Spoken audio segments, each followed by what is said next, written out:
changing interval on my car is 500 miles, and while I don't mind making a lube job in that interval, doing an oil change really gets on my nerves. Oil change!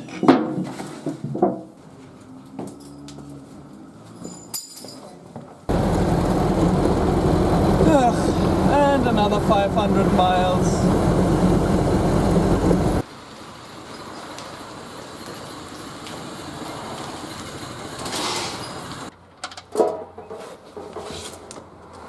But there is a solution.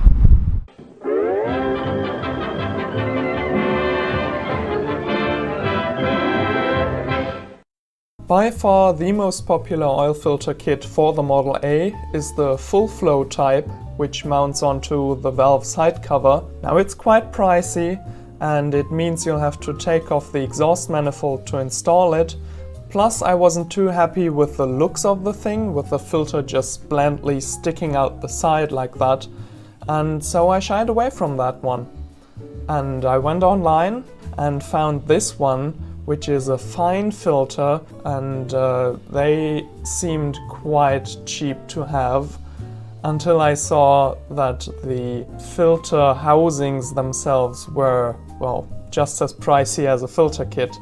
So, you know what, I decided for myself to build a housing on my own from PVC piping, made myself the end caps. I even bought myself an old tiny pump to feed the oil about, because I didn't want to install it fixed in the car yet.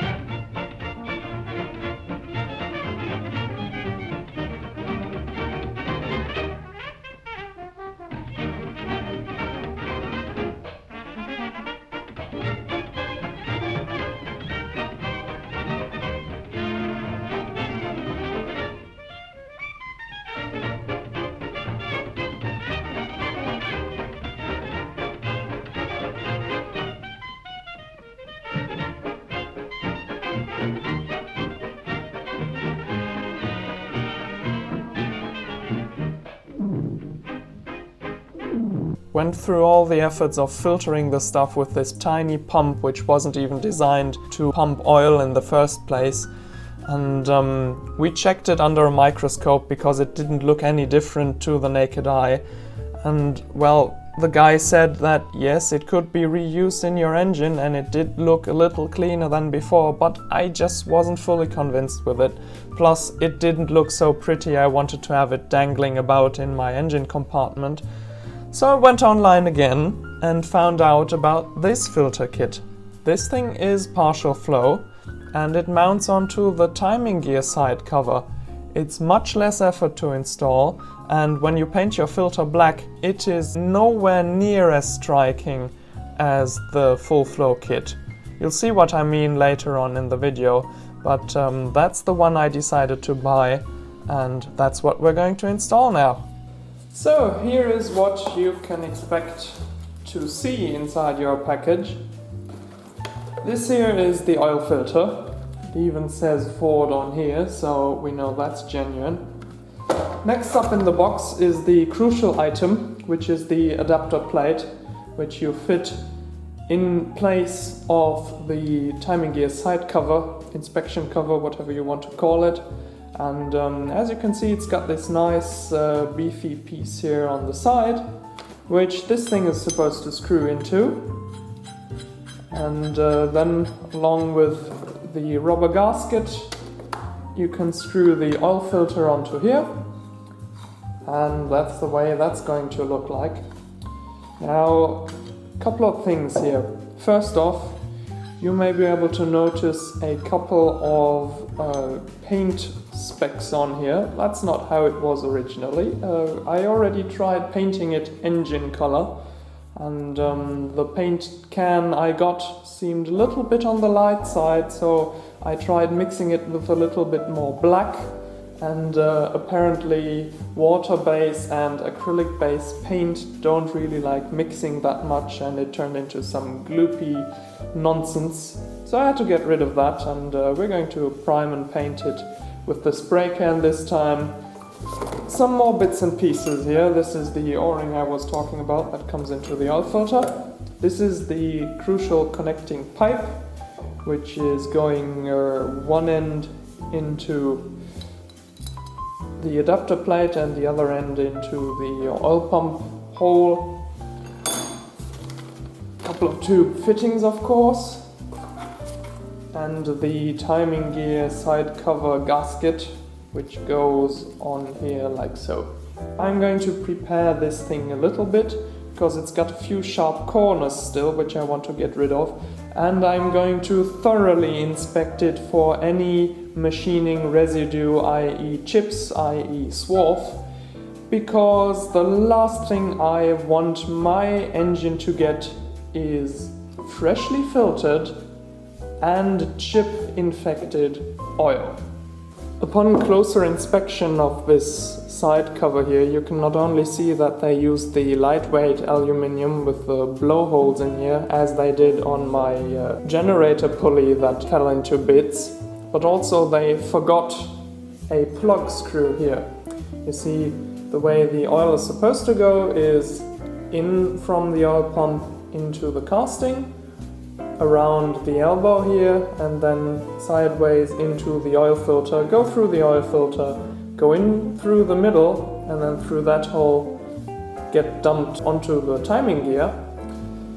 But, well, if you don't plug this, then all the oil pressure is leaning against this flimsy piece of paper, and that's not going to last, is it? So I'm going to try and find something that fits. If it doesn't, then I'm just going to jam it in there anyways. It just needs to be tight.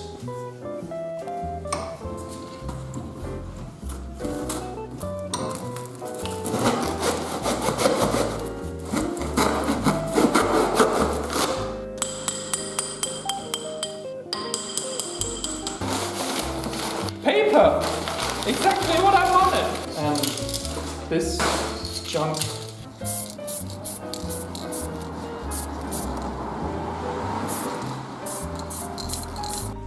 The inspection cover is held in place with 2 bolts from the front, 3 from the side and 1 from the bottom.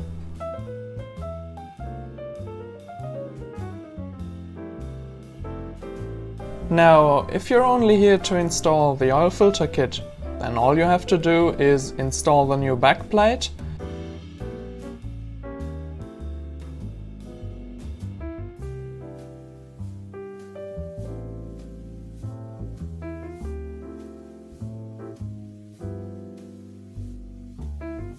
install the piping,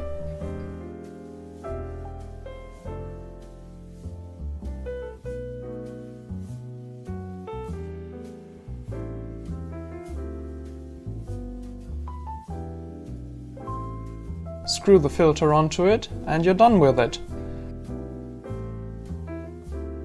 However, we are still going to drop the pan to cure my ongoing oil leak once and for all, hopefully. I made myself a catch tray that just overflowed instantly, so now we're going to have one last look underneath here and see if we can't do anything about it. So here's a good look underneath the engine. Can you see the issue yet? Well, it's kinda hard to spot. Let me rotate the crank real quick here.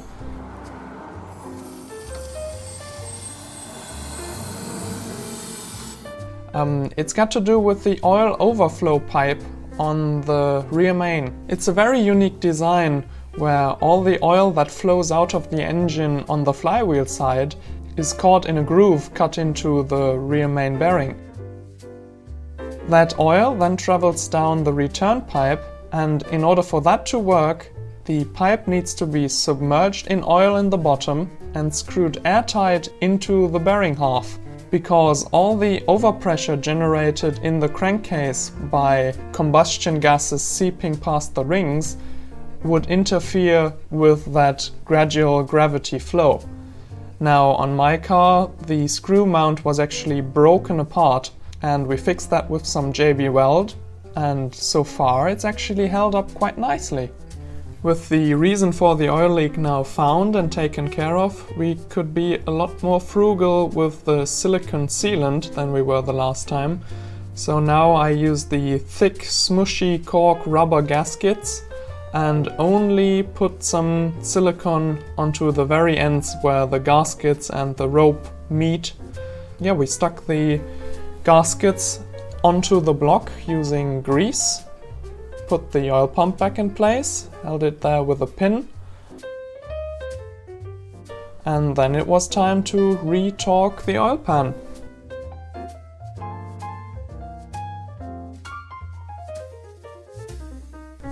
Right, everything was back together, oil was back in the car, and I was curious to see whether there was actually still enough oil flow to the engine and not it all being diverted into the oil filter. So what I did was unbolt the oil return pipe, and when there was still enough oil coming to the engine at idle speed to reach the overflow level, then I would be perfectly happy with that.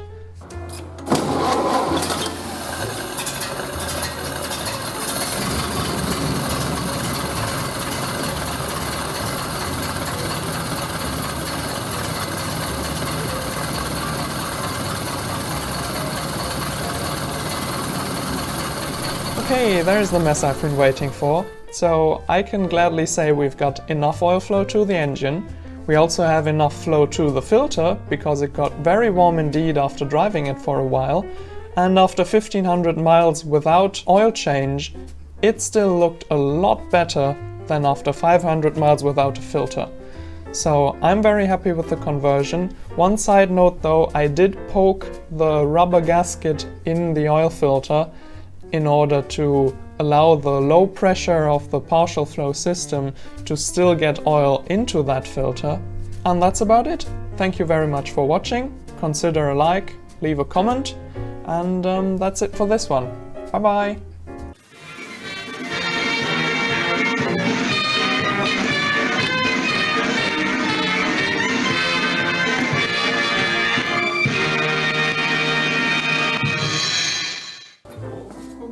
Kommst du jetzt? Ja, das Essen ganz schnell. Ja. Du Lachs hingelegt. Ja. Und du liegst nur am Auto. Dann fangen wir jetzt an zu essen. Ja, fang an zu Und essen. du saust dich jetzt von Alles unten gut, mit. ja. Fang an zu essen, alles gut.